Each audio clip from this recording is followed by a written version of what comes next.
Hello, I'm Amanda of Inspiring Inkin. Welcome to my studio. In today's video we're going to be making a diamond easel card, and it's one of those cards that looks complicated but really it isn't. So here is the card that we are going to be making.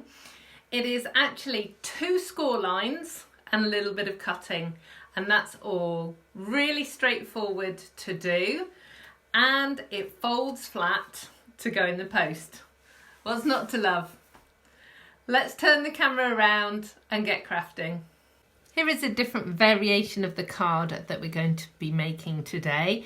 This is using products from the Hydrangea Hill product suite.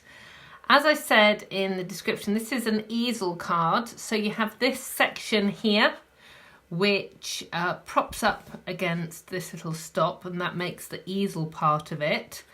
But the card itself folds flat and will fit inside a standard envelope. So that's great for posting. So if I just show you kind of around the card, there is always, for me it's really important, you've got somewhere to write. So you can actually write on the inside of the card, and we've got some decoration here on the back as well. So today we are going to be using products from this snail mail suite. I just thought we'd make a fun birthday card with a snail on it, and not just a snail carrying presents. So you've got this lovely product suite.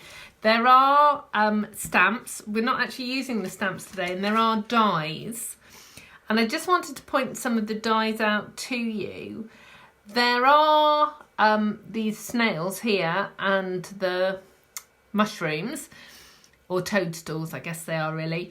And there are dies that will cut them out of the paper as well as the stamped images. And I'm just going to show you the really cool paper here. There are these lovely resin hearts, white and, what colour are they? Real red, and then some baker's twine as well. And the dies in here, let me just get these 2 out. You've got this die, which cuts out a tiny envelope. And then this one, which cuts out like a little card that fits inside the envelope. So it's a really cool set and lovely imagery. So let's just put that to one side and let me just show you the papers. So with all Stampin' Up papers, they're double-sided. This particular pack is 12 by 12, and you get 12 sheets, 2 each of 6 different patterns. So I'm just going to show you both sides quickly.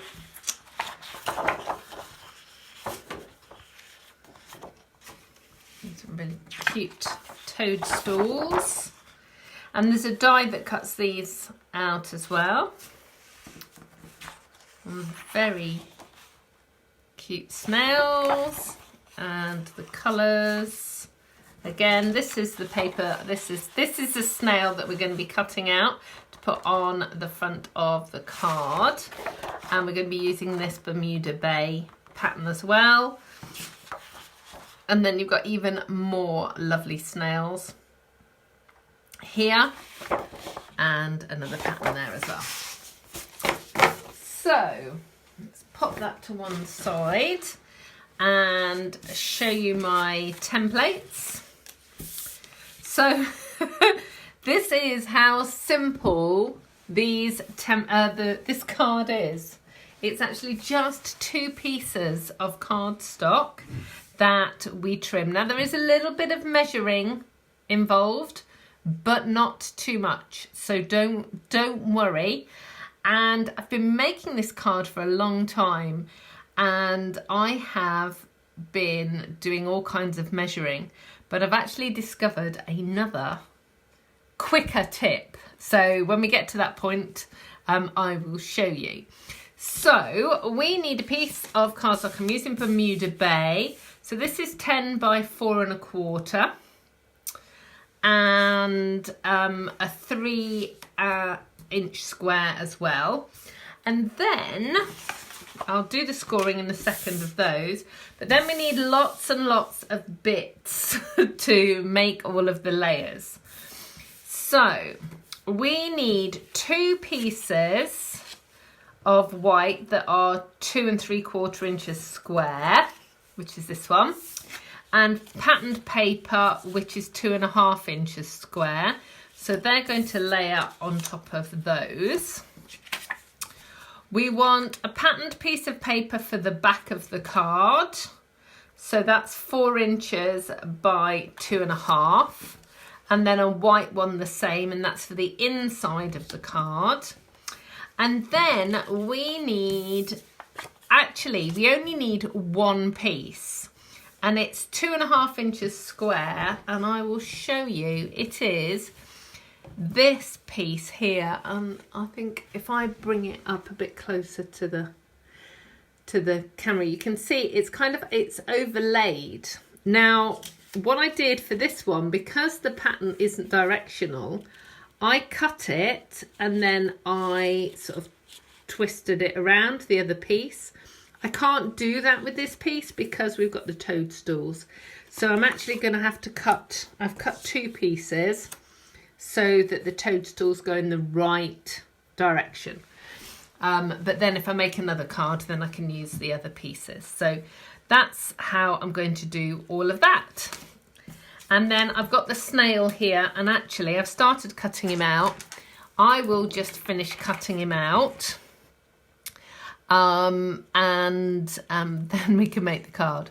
Now, obviously, what I could have done is I could have used the die to cut him out, but I I started cutting him out by hand and then thought, well, actually I may as well carry on because it'll be as quick as going and getting my Stampin' Cut and Emboss and winding it through. So it'll just take me a second to get that last little bit.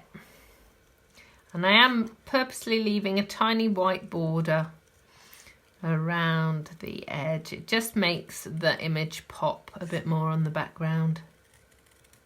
There we go. Okay. So I'm just going to do a little bit of sticking first. I'm just going to stick these layers together. And then I will do the scoring and the trimming. But at least then if these are done, they'll be ready for me to layer.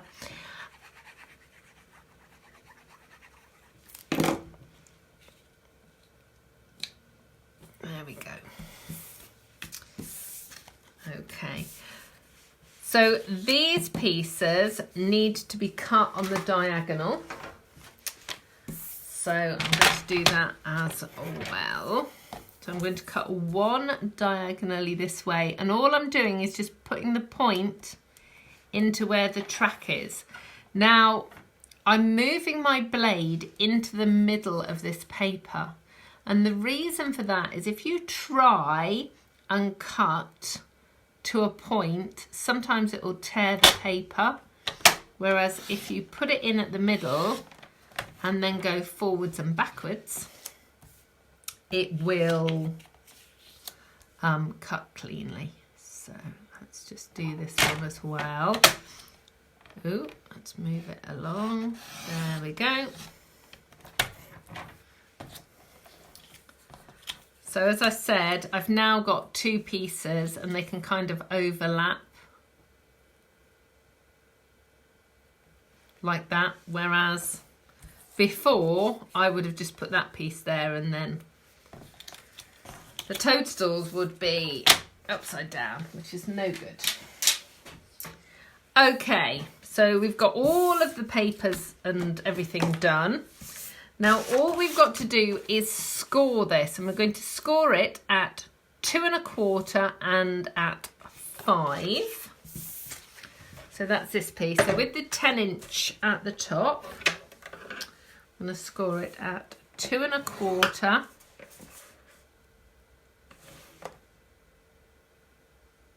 and 5. That is the wrong piece.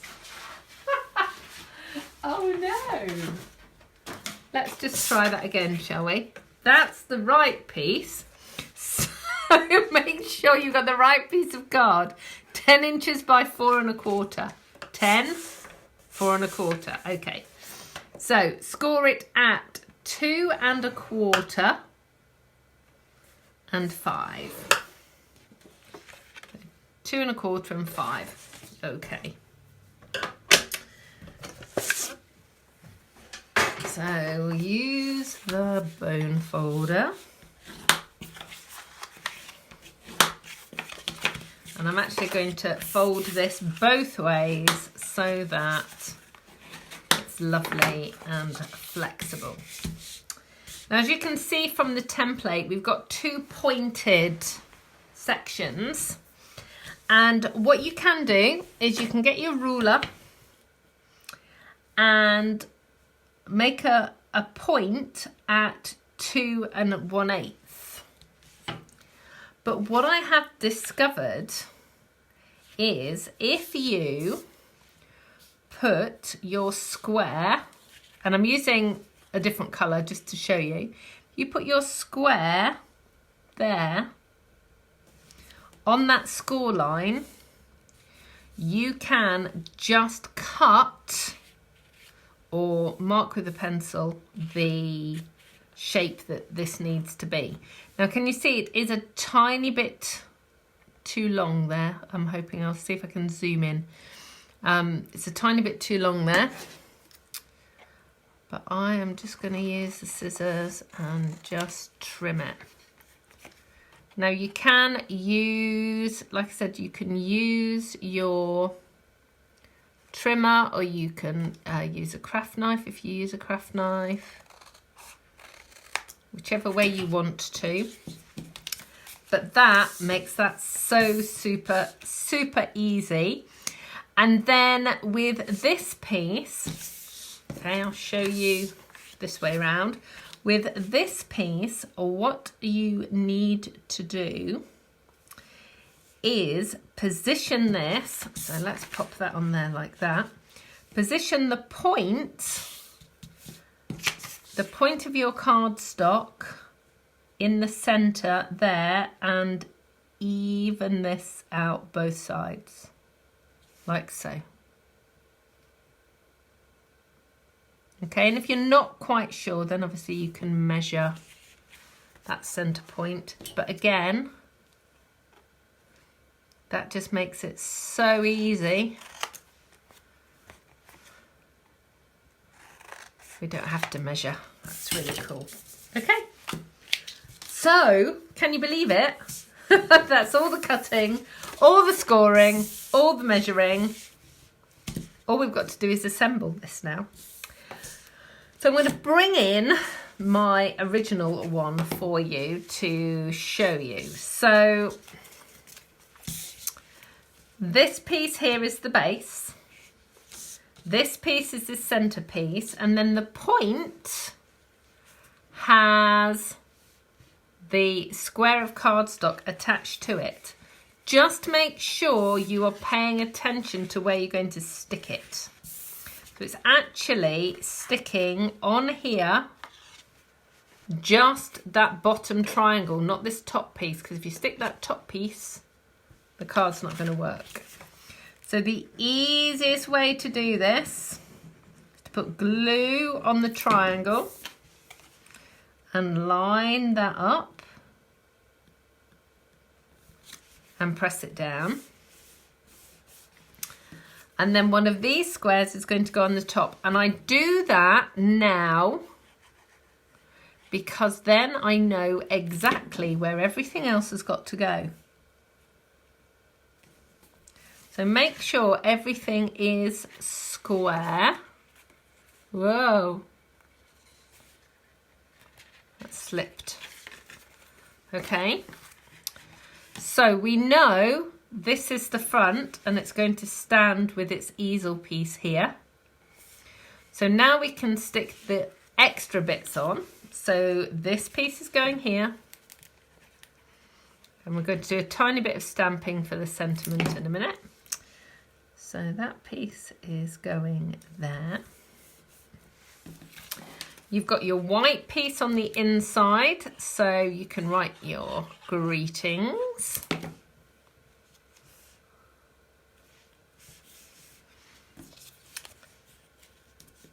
I've got my toadstools, and I'm going to put that one down first.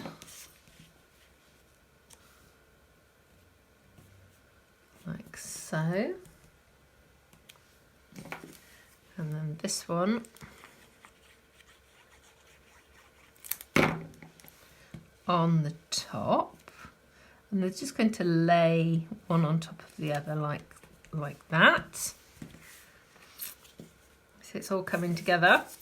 And then this piece is going onto that back section there.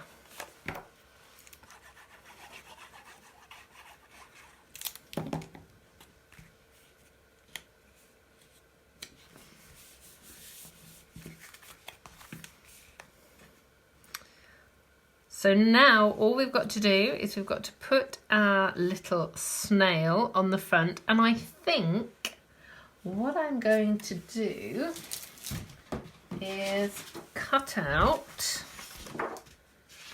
a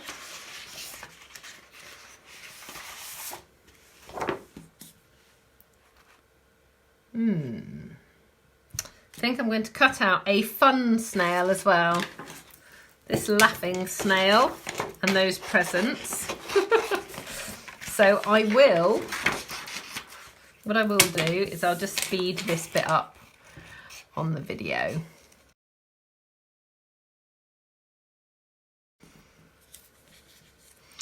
Okay, so I am just going to pop these snails. Let's have a look. Just like so. So just got a little bit more interest. So I'm going to actually pop that snail down first, flat. Then we will pop the bigger snail up on dimensional pads.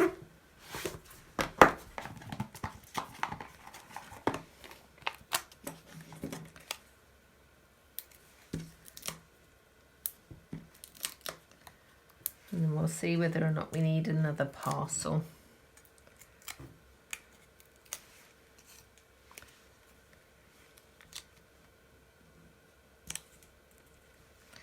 No, I think that one will do just nicely.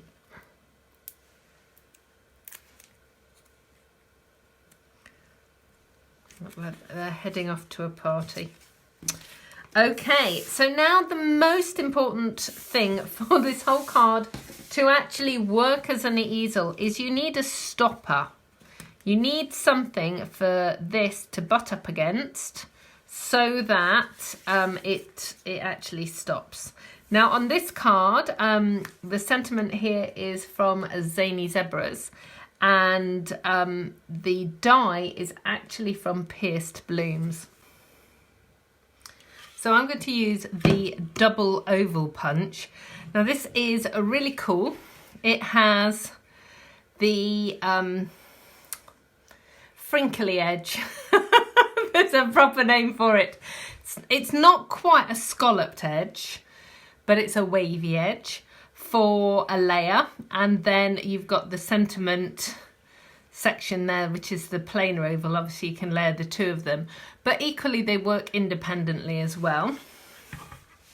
And I'm going to use this stamp set, which is called A Grand Kid. I'm going to use the Happy Birthday. So let's get some card.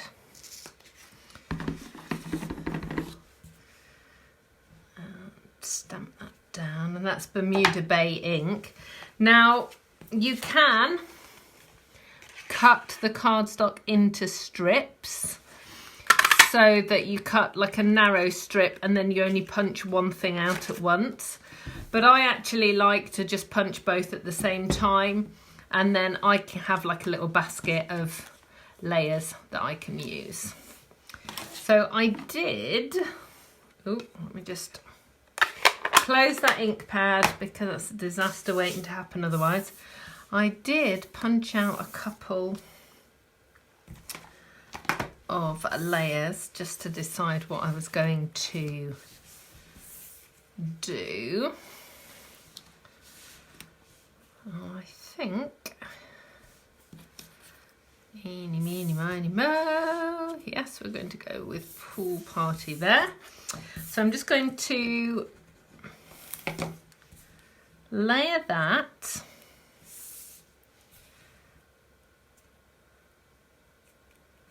And then we're going to put some dimensionals on. Now put plenty on, because what this is going to do is this is propping up the easel. So you don't want it to kind of bend. So 4 will be good. And when you stick it down, what you want to do is look at it to decide how you want it sort of to look with its with the easel. So I'm just positioning it so that that sort of scalloped edge is in the white section, and that is there like that. So there you go. One completed snail mail easel card. Such a fun card, and this is going to be great for all sorts of occasions, and obviously different imagery and different papers. I'll just put that one there. I'll just put my other one beside it, and you can see. So very different. Tilt it like that a little bit. Very different cards, but the same style. So thank you so much for joining me today. I hope that you have enjoyed today's diamond easel card. All of the products that you've seen today you can purchase in my online store. You can either scroll down on YouTube or on my blog, and there'll be clickable links that will take you directly to the store.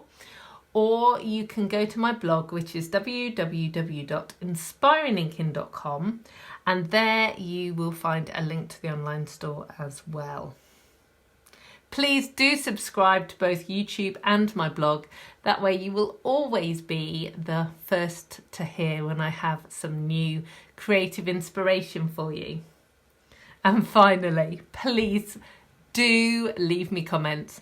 I respond to each and every one, and I'm truly grateful that you take the time to watch my videos. Take care. Goodbye.